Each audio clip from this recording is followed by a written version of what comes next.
Nearly 1 in 3 teens struggles with anxiety. In today's world, parents play a bigger role than ever in shaping their child's mental well being. But with so much information and misinformation out there, knowing how to help isn't always clear. Enter Dr. Jodi Aman, a psychotherapist, author, and YouTuber with nearly 3 decades of experience helping parents, educators, and teens navigate anxiety, trauma, and the pressures of modern life. Welcome, Dr. Aman. Thank you so much. I love my podcast, and I will confess that often I choose guests who I think are going to help me. so, Yes. As having a a therapist too, right? We yeah, take in clients that were like, "Okay." here we go. For the older people out there, who are the Gen Z people? Well, really they're defined because they had a smartphone from middle school. The Okay. majority started using a smartphone. So that's what distinguishes them from millennials because they were about in college or a little bit older by the time they got into smartphones were popular. And so that made a huge difference in brain development Oh, and yeah. so you see a huge difference in those 2 generations. I see as a pediatrician, and not as a therapist, a big rise in anxiety and depression and mental health struggles among kids. I see kids till actually about 20. Where is this coming from? Well, I think there's a few different factors that's raising it. One is Western culture in general, like our individualism, because we are social beings and we're communal. Humans are supposed to live in communities and we're living in smaller and smaller households. They've done studies that kids who live with grandparents or multi generations or bigger families actually have better mental health. So, our smaller and smaller households do contribute to us being more and more isolated, which does contribute to higher levels of anxiety and depression because we're in our head a lot. And actually, our brain is developed for millions of years to solve problems, and we have less problems to solve, especially if we're isolated, we have less problems to solve. And then we also have less problems to solve because in modern world there's so much convenience that we're doing less survival chores to survive. And so our mind just has a lot of extra space and it goes into negative because it wants to protect you and it thinks that something's got to be wrong. Mhm. We have to solve some problems. We've Right. always, our organism has always had to solve some problems to survive, and we don't have to. In a lot of luxurious cultures, don't have to. Well, and that makes kids feel crazier because, in my experience, they have everything. They have a beautiful home. They have a good school. They have this and this and this, and that they're anxious. And then they feel, what's wrong with me? Because everything I should be happy and so on and so forth. And then a lot of these problems arise. Um, Exactly. They yeah, feel out of control, right? they're out of Because if you're control. anxious and you don't know why, there's Yeah. no reason for it, then it feels even more out of control and just feeds the anxiety. Mhm. So, is what I hear you saying that you talk about survival activities, but a lot of people with anxiety just don't have enough to do, or they should be engaged in other things. Yeah, when we had to work the farm, we had to go to school, work the farm, take care of things, help our brothers and sisters. We had to do a lot of things. In all of the 100 years ago, we didn't have grocery stores like we do now, Mhm, and we had to make everything ourselves, our clothes, our food, our everything. mhm, And so those we had to fix our house every day. mhm. you know so there was a lot to do all the time, and it feels like we have more and more to do, but really we have more pressure Right. now. Mhm. Kids have more time on their hands, but more pressure to do stuff. So it's actually a myth that we have more to do, and there's like so much to do in a fast-paced culture, and there's so much to do, and these kids are so busy. They're busy, but it's like busy having pressure Right. instead of busy like doing work to survive, and then yeah, having some fun sometimes as well. What is the pressure they feel, and where does it come from? I think the pressure is to succeed or to meet these unrealistic high expectations, to be young, cool, pretty, smart, get the best of this music, get all the best parts of the show, and to be the best. Mhm. And that's because comparison culture is out of control with screens. Mhm. So with the rise of screen time, there's several messages that kids are getting all the time that's also contributing to their mental health problems. And one is this explosion of comparison culture. Comparison culture again comes from Western culture because we have these expectations, so we're always kind of comparing ourselves to make sure we're living up. Because if we don't meet expectations, the fear is that we'll be left out. And if you're left out of the community, you can't survive out there. That's what our brain thinks because it was developed during hunter gatherer times for so long. Mhm. And this modern time is very, very short comparatively. Mhm. We're not gonna lose those survival skills anyway. So we're so concerned that we're gonna not meet expectations and be left out that we really have a lot of pressure to meet them, to exceed them, to not be the one that's lacking. But because these expectations are so high and unrealistic, we're always feeling inadequate. We're always feeling out of control and powerless. And that's increasing our anxiety, but also making us not like ourselves very much, Mhm. not trust ourselves very much. We don't see ourselves as skilled or adaptable, even though we are.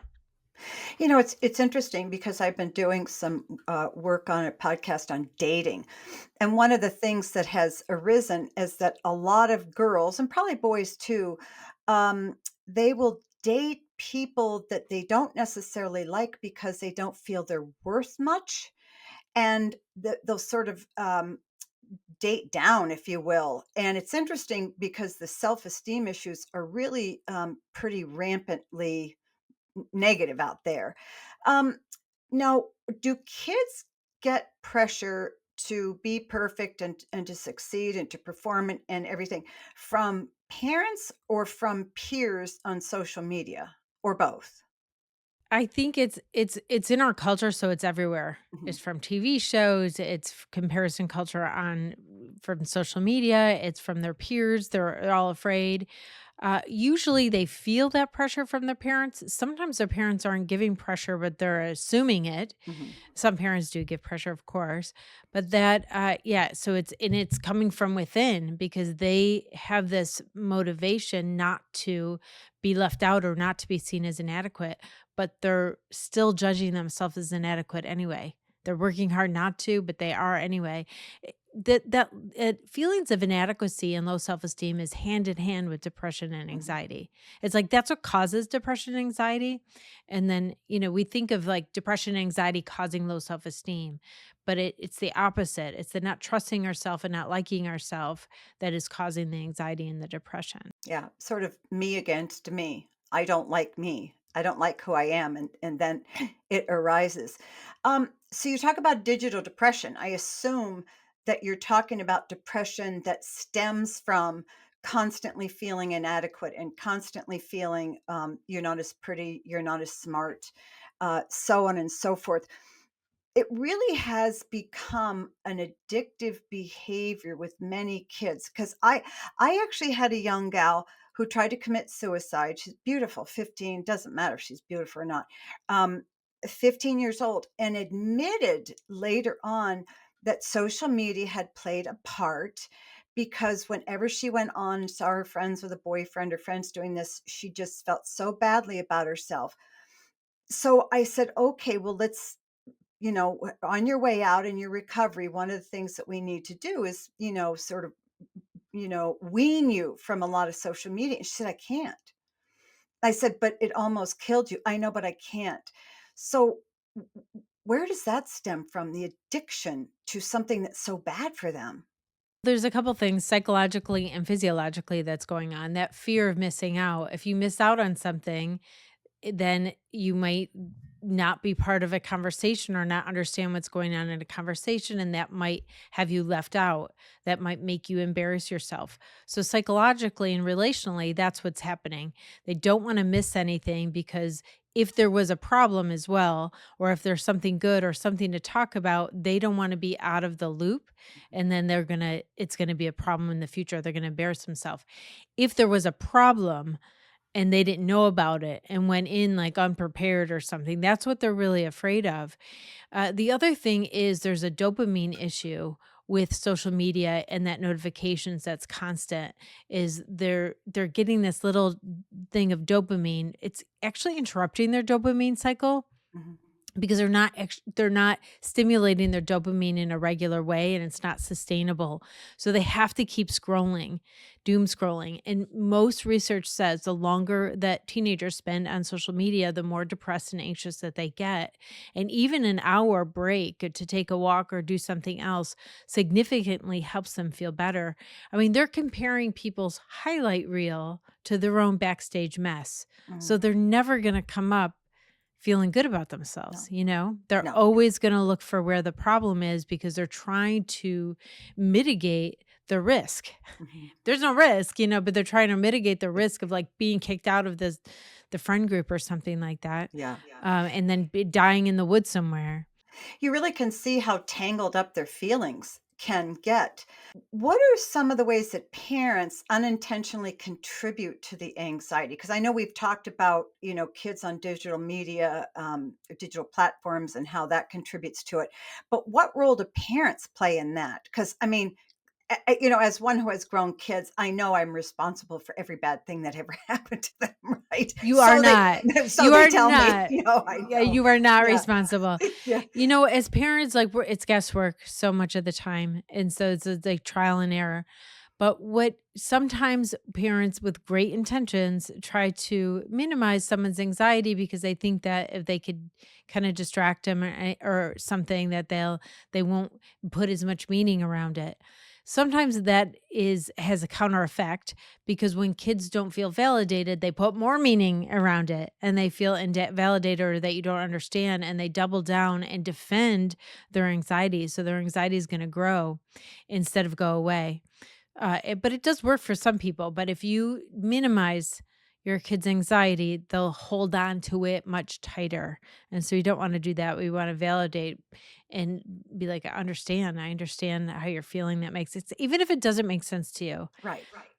I had this parent and child, and the mom was like, I feel like there's no like robustness in her because she's really nervous about getting a cold. She has a lot of anxiety about getting sick at school and then missing school and missing work and having to make it up. She has so much anxiety when she's around someone sick that she's going to get sick. And it was interesting because this mom couldn't relate and she thought that was kind of weak and how is she going to live her life. But this mom was afraid of driving, like in winter conditions, Oh, afraid of driving over bridges, but in her mom's mind, that was a rational fear mhm, because that's dangerous right. to drive in the snow. Mhm, But she couldn't understand, and her daughter drove fine all over the place. So they couldn't understand each other's anxiety. And one seemed logical and the other one didn't to the other person. So it's really interesting. Anxiety, we don't understand it, but we can understand it. mhm, We can just be like, I understand why that upsets you or makes you nervous. That compassion goes a really long way. mhm. Well, it makes the child feel less crazy because I Yes. think if you come along and say, "Well, I don't want to drive in the snow, but you're crazy because you don't want to get sick," it makes the kid feel, crazier than Yeah. the parent Yeah. saying, that I'm not. So, if you have a child come in 16, 17 years of age, first of all, do you work with the child and the parent together or Sometimes. separately? Together? Yes. Most of the time I see them a couple times at least together. Even if I'm talking to the young person, if there's something that I know it would be helpful to I'm a mom, so I know Mhm. I try to bring the parents in. We don't heal in isolation. Right. Most of our problems are come from isolation. So I want to get people together. Sometimes people can't trust their parents, and so we might have to find somebody else. But often, especially in private practice, the parents are involved. Mhm. Not always, but what I do tell the young person and the parent is like, we're not gonna leave you here. Mhm. We're not gonna there's a lot of ways to get better. You don't have to feel like this forever. This is a regular human response to our modern world. You're not crazy, and we're not gonna leave you here. We're gonna try one thing at a time and we're gonna find the thing that works. Because there's so many different ways to get over anxiety, Mhm. to to rationalize your way out of it. And I tell parents to tell their kids that too. Tell them that we're not gonna leave you here. Mhm. We're smart, we're gonna figure this out, we're gonna get you the help you need, and we're not leaving you here. So important because, moving on to depression, depression tells you you're stuck, you're done, it's over, don't even try. Well, that's, the voice, if you will, of depression. But the same thing with anxiety, it can feel so overwhelming, that I think just telling parents and kids there is a way out. I have seen it. I'm with you. We will figure this out is huge, to kids. So you have a 17-year-old and she comes in and you've talked and she has anxiety and you've talked with her about where the anxiety is coming from, just where like you and I have talked about, and you tell her a lot of it could be because of the comparison and the culture and social media. Where do you go from there? Actually, young people really like to know how the brain works. If we Oh, demystify anxiety and talk a little bit about the neuroscience so they yeah. understand what's happening, it demystifies it. That's one way anxiety has power over us, Mhm, by being so mysterious. And it comes whenever. I don't know why it's here. I don't know why it came. And those kind of things really make people feel more and more powerless and mhm, give the anxiety more power. And so if I demystify it by explaining what it is, I would say this is anecdotal, but I would say about 50% of the anxiety is gone. Sometimes people don't need anything mhm, else. They just need to understand that. I did write a book. I don't know if you know this, but I have a book for teens, Anxiety, I'm So Done With You. It's mhm, a teen guide to ditching toxic stress. And, and I talk about it in there. I explain the biology of anxiety so people could see what's happening. And mhm. then they know the two steps to work out of it because they understand it now. Yep. And they understand it's not them and they're not crazy. And then, they understand that people this is a concept that's not part of their identity. So helpful. It's interesting because I've landed on a similar um, concept in just dealing with kids. And one of the things I try to do, would be to sort of separate the kid from anxiety, sort of say, if you had a broken leg, you're not broken. You can see this broken leg, it's there. Anxiety is just something that lives in you that you have to deal with, but it isn't who you are. Because I think if you're have panic attacks or you're having depression in particular, kids feel that they are depression. They're that they have an illness and this is who they are. And I think that's important for parents to recognize too. It's an illness they live with, but Yeah, it's well, not. I Yeah. would even not even say that because, that's still the medical model. We're trying to get away from that medical model that it's an illness within us. Mhm, It's a concept it's a concept that lives it's a regular human reaction to our culture, yeah. right? But if we separate, I like the idea of separating our identity from anxiety because it's like I am anxious. I do think it's part of who they are. And like you could see that the titles of my books already is pulling that out, right? Mhm, Anxiety is like a personified person that you're breaking up with. Like, I'm done with you. Like, we're breaking up. And my first book, my book for adults, is You Want Anxiety Zero. So mhm, again, it's an entity outside of you mhm, that you could have a relationship with and you could change your relationship and you could say, no more anxiety, get away from me. mhm. That's really powerful. 'Cause it's so all-consuming. Personally, I've experienced pretty bad depression, but I've never experienced, panic attacks or bad anxiety, which, um and it feels this thing owns you. And it can feel so overwhelming, but just to sort of, if you can, in a way, mentally compartmentalize it and say, this is something that's working, that isn't you. So you talk to the kids. I love it. You talk to them about the neuroscience and the body's reaction and where it comes from physiologically. And then where do you go? The kid says, okay, I understand that, but I'm still going home and having terrible panic attacks. How do you walk them through that? Well, everyone's really different. So you're looking for the context of anxiety.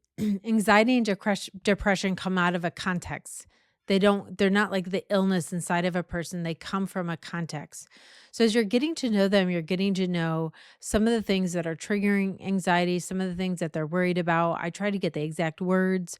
Anxiety could have you worried about all kinds of different things. Depression could have you upset and judging all kinds of different things. So I'm trying to get the words and the context either inside their mind or in their world. Much of the time, it's a problem in a friend group or a problem in a romantic relationship that's has triggered it. Sometimes it's a problem in the household or with somebody that has triggered anxiety or something is bothering them or making them feel out of control that's adding to it in the moment. We're Mhm. really deconstructing those thoughts that are anxiety is making sound really true. They're lies, right? They're lies, these negative lies that we tell ourselves, this inner critic that's so nasty and will spin anything negative to you. And we deconstruct those ideas so they stop believing them. They realize it's just anxiety lying to them and they stop believing, and then their anxiety is going to go down. What are some of the most common themes that you see in kids that are precipitating the anxiety, or are there? Is it social anxiety at school? Is it anxiety over parents? Is it anxiety over, and I know it's hard, it's really hard to, generalize, but are there common themes that you see in the Gen Z kids? Yeah, I people are very worried about how they're going to be seen or judged. And they might be it might be around something specific. So you a lot of social anxiety because they really feel like they're in a fishbowl all the time. And they think that if they do something wrong, people are going to notice or see them. They think that people could see this inner sadness in them, whatever they think their inadequacies are. They're really afraid that everyone could just see that by looking at them. Mhm. And so I think that's a huge one. Of course, there's other ones too. Sometimes they're in a group, fine. They're so isolated, or they become in a group, but everyone in the group is depressed.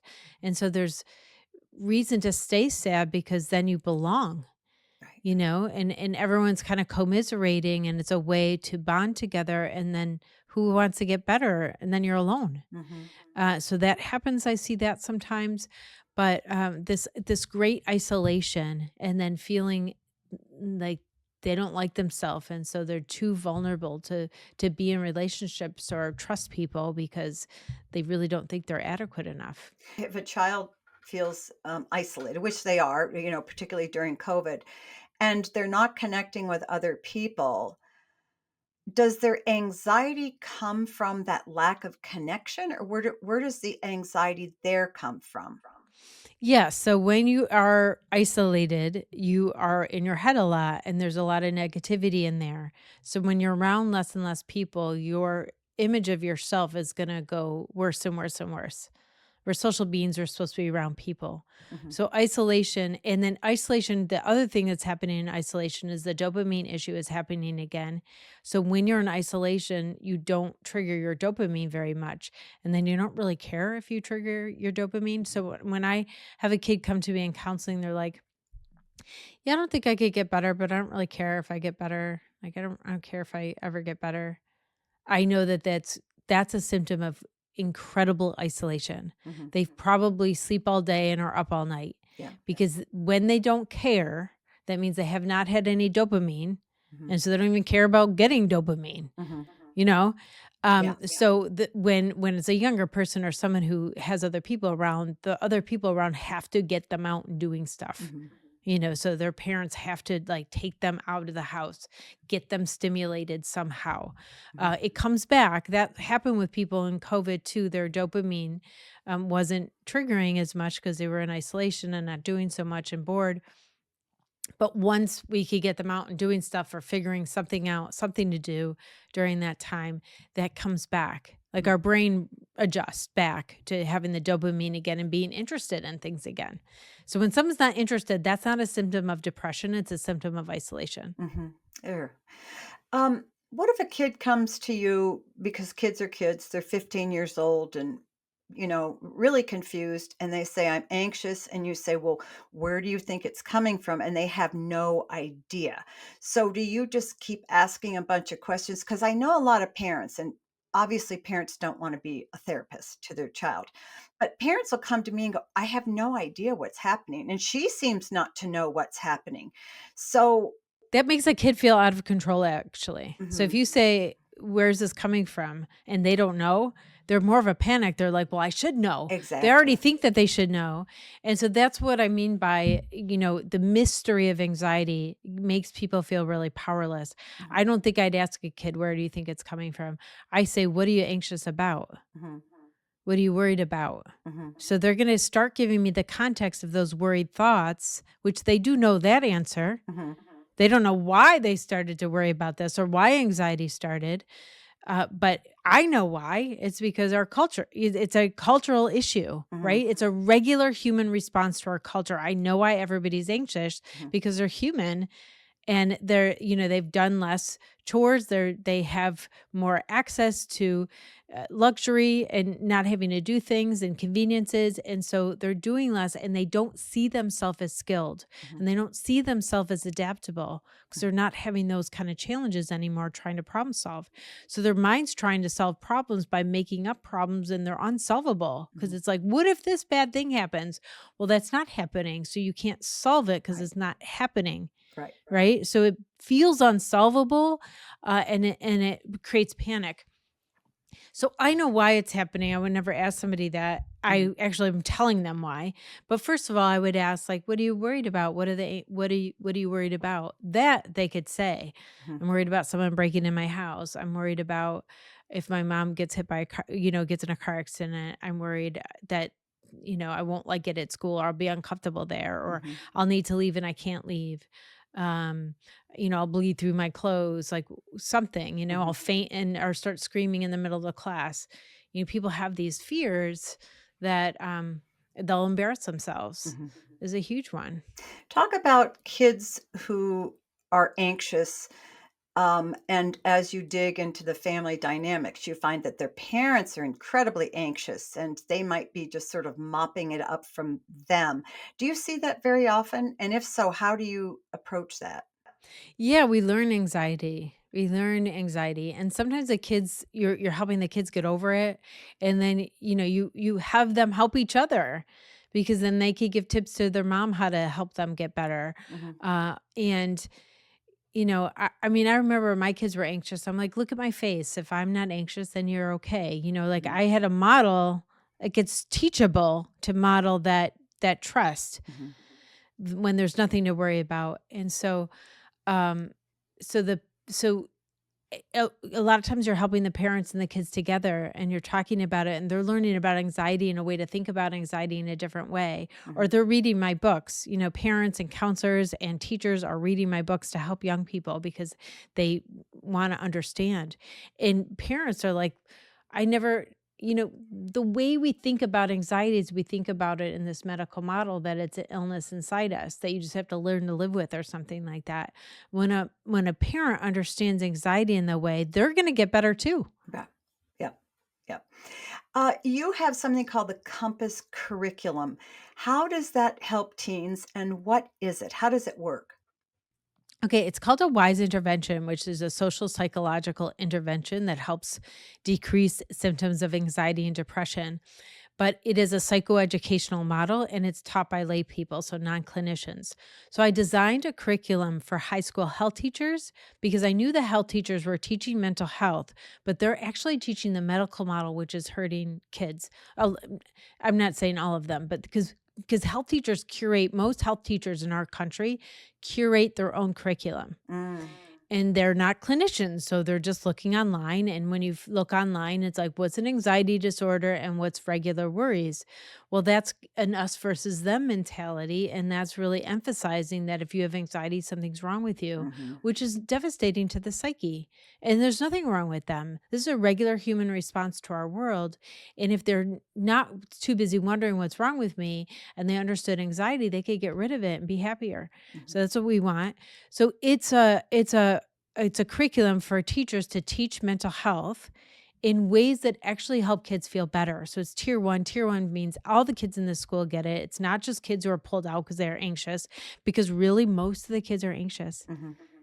Or they call it something else, but they're struggling. They're struggling with resistance maybe or feeling like unmotivated or whatever. They call it other things, but really it's all the same hormone, You right? know, It's all adrenaline. I really love the approach because I think that our culture often tries to pathologize everything. You know, that if you have anxiety, you really have a bad mental illness and oh my gosh, what are you going to do? But like you said, it's part of a human response.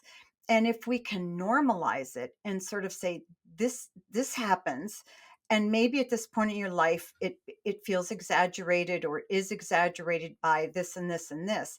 I think that it makes kids feel a little more normal, because I think if Yes. they feel that they're, and when kids hear they might have a mental illness, they feel like a freak.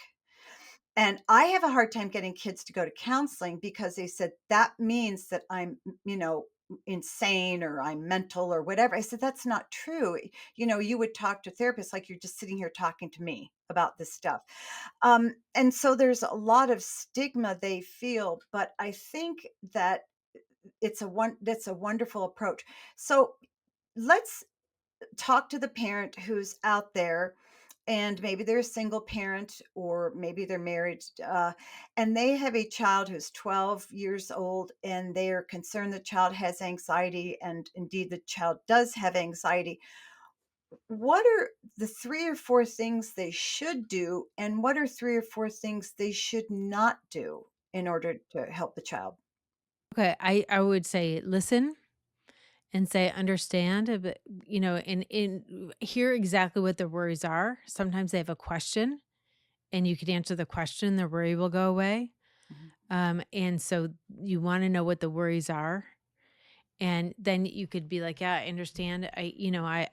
I'm worried about different things sometimes, or when I was little, I was worried about things sometimes." So some kind of understanding so they don't feel so crazy. mhm, I used to worry about stuff like that, but then I learned that, we lock our doors and it's very safe, and there's these things that we do for safety. And so that's not something we have to worry about, whatever the worry is. I don't know what that is. I'm making that up.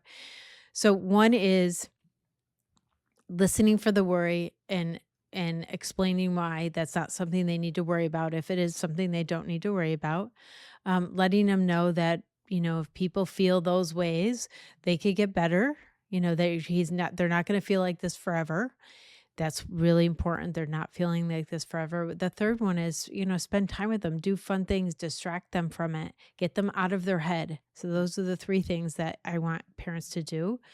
Um, Not to do, we already mentioned it, but don't dismiss them. Don't be like, "Oh, it's nothing. Don't worry about it. Just don't think about it. mhm. Go to sleep." That sometimes makes them hold on to it more fully. Um, let's see, what are other don'ts? It's always hard to because they sometimes they don't want to do activities anymore when they're feeling anxious. So parents like, do I make them or do I let them not? That is hard. It depends. I can't give you a prescribed answer for that. Sometimes taking things off their plate is good, and sometimes it's counterproductive because then they have more free time to just think about the anxiety. You don't want Mhm. that. You don't want more free time to talk about the anxiety. You want them doing things distracted. What's another no? One of the things that I've always wanted to know is that there are some kids that'll have school anxiety, and they'll say, "I just don't like being around a lot of people. I just don't want to walk in the lunchroom."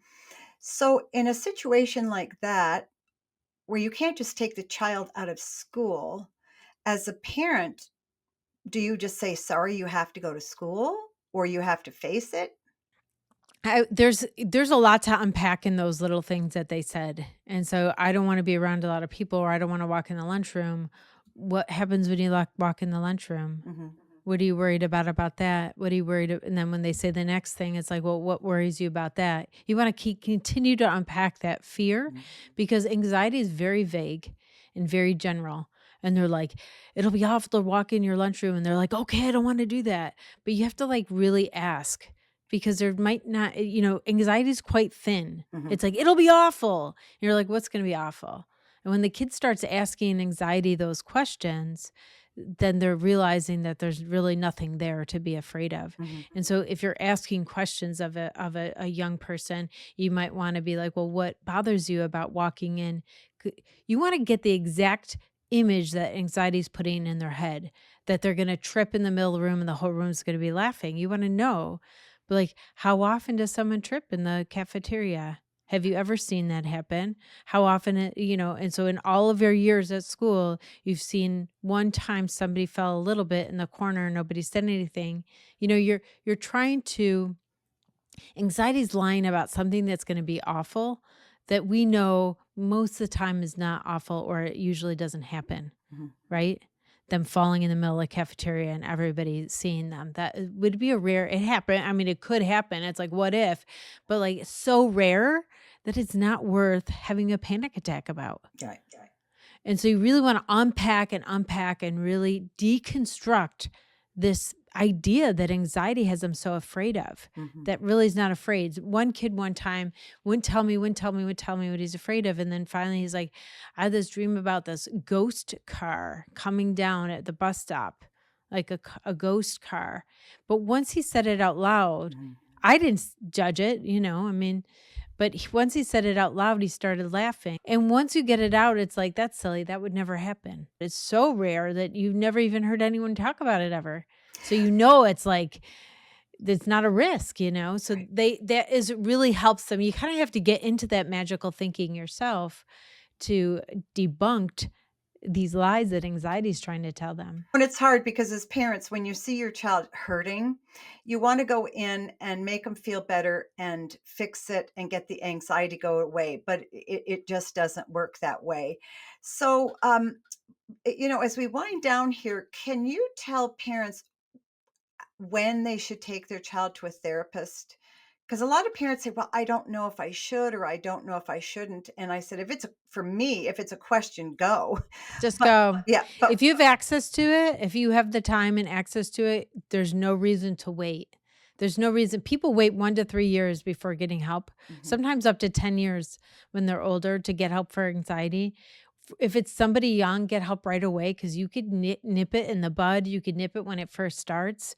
You might have one, people are so worried about the cost and everything. It might be one session with somebody young. mhm, Helping them think about anxiety differently could mhm, change their anxiety in one session. right. Sometimes it's like 2, they come back, they're better, you kind of exaggerate that, and the anxiety's gone, and so there's no reason to wait. Why let this person suffer and your family suffering? Because it really affects the whole family. My guest has been Dr. Jodi Aman. She's a psychotherapist and an author, and I would highly recommend her books. Will you tell us the titles and where people can find you and information about all the things that you do? Sure, yeah, so one book is You Won Anxiety Zero.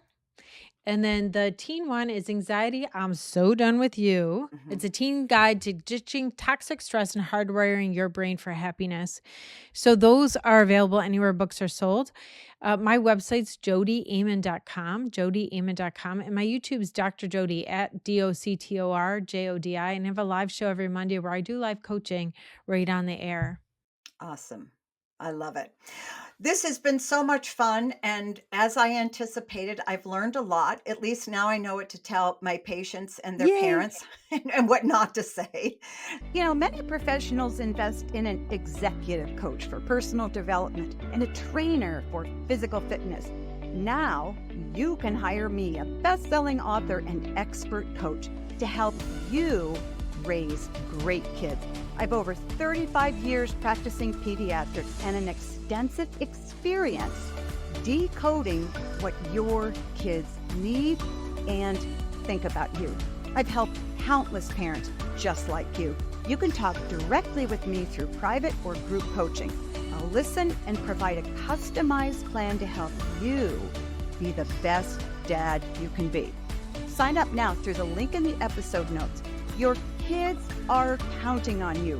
Let's make your family's future brighter together.